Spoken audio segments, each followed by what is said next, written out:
네, 지금 이 시각 여러분이 주목할 만한 이슈 살펴보겠습니다. 사업가로부터 6천만 원을 받은 혐의로 재판에 넘겨진 노웅래 전 더불어민주당 의원이 1심에서 무죄를 선고받았습니다.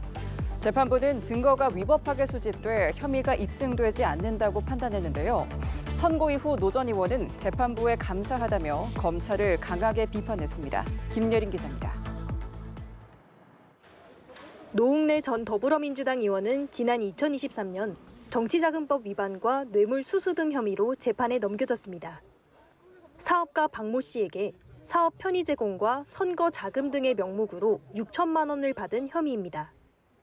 수사는 검찰이 이정근 전 민주당 사무부총장의 알선수재 사건을 살피던 중 노 전 의원의 혐의를 새롭게 포착하며 시작됐는데 노 전 의원은 검찰의 표적 수사라며 반발했습니다.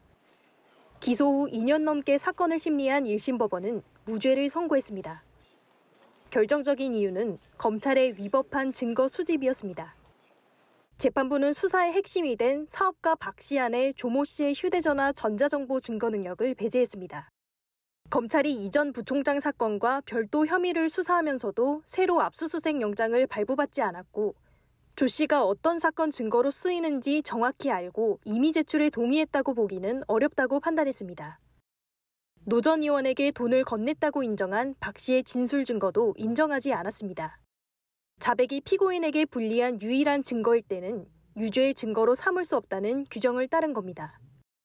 재판부는 수사기관의 절차 위반 정도가 결코 가볍지 않다고 지적하며 남은 증거만으로는 노 전 의원의 혐의가 입증되지 않는다고 설명했습니다. 선고 이후 노 전 의원은 재판부에 감사하다며 검찰을 강하게 비판했습니다.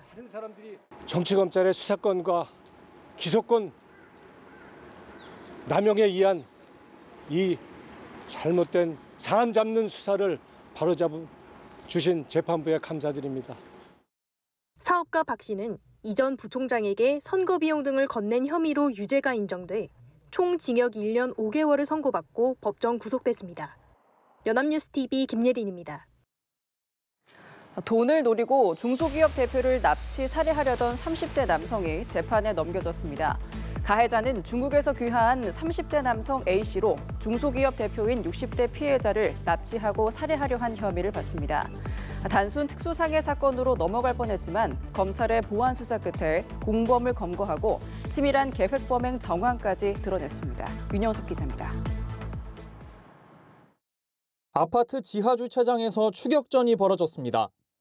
검은 옷차림의 한 남성이 손에 든 둔기를 휘두르며 파란색 상의를 입은 피해자를 쫓아 뛰어갑니다. 가해자는 중국에서 귀화한 30대 남성 A씨로 중소기업 대표인 60대 피해자를 납치, 살해하려 한 혐의를 받습니다. 접착제를 바른 박스로 피해자의 눈을 때리고 둔기로 머리 부위를 내리쳤습니다. 피해자는 전치 2주의 상해를 입은 상태에서도 필사적으로 달아나 목숨을 건졌습니다. 검찰 조사 결과 A씨는 사전에 약 3개월가량 피해자와 그의 가족을 미행하는가 하면 냉동 탑차와 범행 도구 등을 구입한 것으로 드러났습니다. 시신 은닉 장소를 임차하려고 한 정황은 물론 해외 도주 계획까지 세웠던 것으로 파악됐습니다. 검찰은 치밀한 범행 수법에 비해 뚜렷한 범행 동기 조사가 없이 사건이 송치된 것을 이상하게 여겨 보완 수사 끝에 사건의 전말을 확인했다고 밝혔습니다. 이 과정에서 범행 준비를 도운 중국 국적의 공범 B씨의 존재도 확인했습니다. 검찰은 이들이 또 다른 피해자인 50대 금은방 사장을 대상으로 범행할 계획을 세우고 미행은 물론 강도 예행 연습까지 한 사실도 확인해 강도 예비 혐의를 추가 적용했습니다. 연합뉴스TV 윤영섭입니다. 음주운전 접촉사고로 경찰의 신원조회를 받다 달아난 남성이 결국 붙잡혔습니다. 알고 보니 이 남성 불법 체류자 신분이었는데요. 교통사고 처리 후 출입국 사무소에 넘겨진 남성은 강제 퇴거 조치됐습니다. 하준 기자가 보도합니다. 야심한 시각 경남 김해의 한 골목. 반바지를 입은 남성이 황급히 뛰어가고 그 뒤를 경찰관과 순찰차가 쫓습니다. 누구 도망간다 봐라. 나온다. 골목을 따라 약 400m를 달아난 남성. 순찰차에 따라잡히자 그제서야 도주를 포기합니다. 붙잡힌 남성은 캄보디아 국적의 30대 A씨.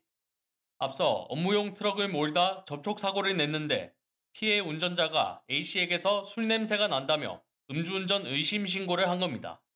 당시 A씨의 혈중 알코올 농도는 0.1%대로 면허 취소 수준을 넘은 것으로 조사됐습니다. 이 외국인은 현장에 도착한 경찰이 신원 조회를 요구하자 그대로 달아났는데 조사 결과 7년 넘게 국내에 머문 불법 체류자였습니다. 어디 나라 사람이냐, ID 카드를 소지하고 있냐라고 이렇게 물었을 때 전혀 한국말을 인식을 못하는 것처럼 좀 시선도 회피하고 저희가 이제 딱 잡자마자 첫 마디가 미안해요. 교통사고 처리 후 출입국 사무소에 넘겨진 남성은 강제 퇴거 조치됐습니다.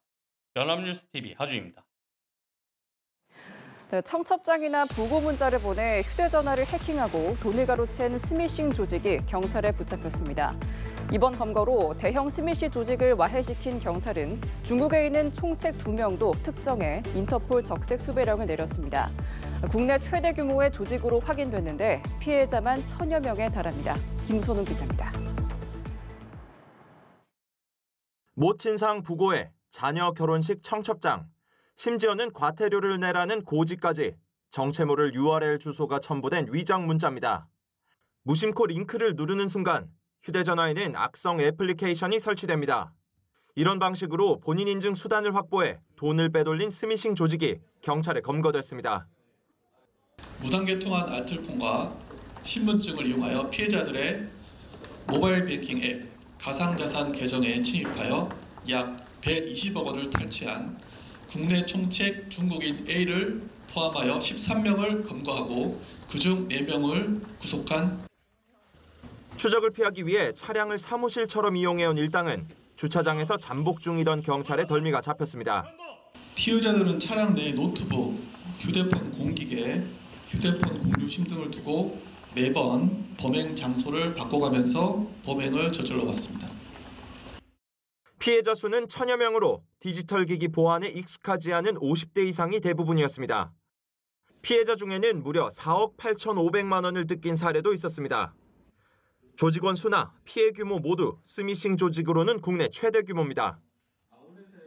전국 수사관서에서 미제로 남겨져 있던 900여 건의 스미싱 사건도 이번에 검거된 조직의 범행이었던 걸로 확인됐습니다. 이번 검거로 대형 스미싱 조직을 와해시킨 경찰은 중국에 있는 총책 2명도 특정해 인터폴 적색 수배령을 내렸습니다. 경찰은 이번 수사를 통해 확인된 본인 인증 체계의 취약점을 개선할 수 있도록 통신사와 금융기관 등에도 제공했습니다. 연합뉴스TV 김선웅입니다. 아이돌 팬덤 사이에서 가수와의 소통 수단으로 쓰이는 앱이 야구계에도 등장했습니다. 그런데 해당 앱을 운영하는 대형 에이전시가 KBO와 구단 동의 없이 이를 강행한 것으로 알려져 논란이 일고 있는데요. 앱의 존재를 최근 인지한 구단들은 우선 사태 파악에 나섰고 법적으로 저촉되는 부분을 짚어보고 있습니다. 이초원 기자입니다. 프로야구 60여 명의 선수를 보유한 대형 에이전시. 이곳에서 지난 8월 야구 선수와 팬을 잇는 소통 애플리케이션을 출시했습니다. 달마다 일정 비용을 지불하면 팬과 선수가 1:1 메시지를 할 수 있는 건 물론 팬이 요청하는 대로 선수가 영상을 찍어 보내주기도 합니다. 그런데 알고 보니 해당 서비스는 KBO와 구단의 동의를 받지 않는 상업적인 활동이었습니다. 에이전시가 구단 동의 없이 상업적 활동을 하는 건 명백한 퍼블리시티권 위반입니다.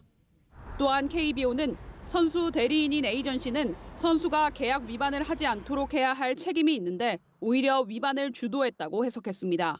앞으로 KBO는 프로야구선수협회와 제재 방안을 엄중히 논의할 계획입니다. 앱의 존재를 최근 인지한 구단들은 우선 사태 파악에 나섰고 법적으로 저촉되는 부분을 짚어보고 있습니다. 한 구단은 행여나 법적으로 문제가 없다 하더라도 구단이 시즌 중 선수 스케줄을 어느 정도 관리해야 하는데 관리 주체가 에이전시로 넘어가는 크나큰 문제라고 지적했습니다. 업체 측은 일부 언론에 선수협과 해당 사안에 대해 논의했다고 주장했지만 선수협은 11월 초 해당 에이전시가 선수와 소통하는 취지를 가진 앱을 기획 중이라고만 언급했을 뿐 실제 시행되고 있는 줄은 몰랐다고 해명했습니다.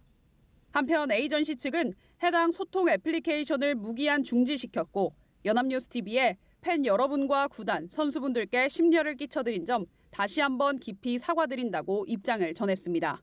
연합뉴스TV 이초원입니다.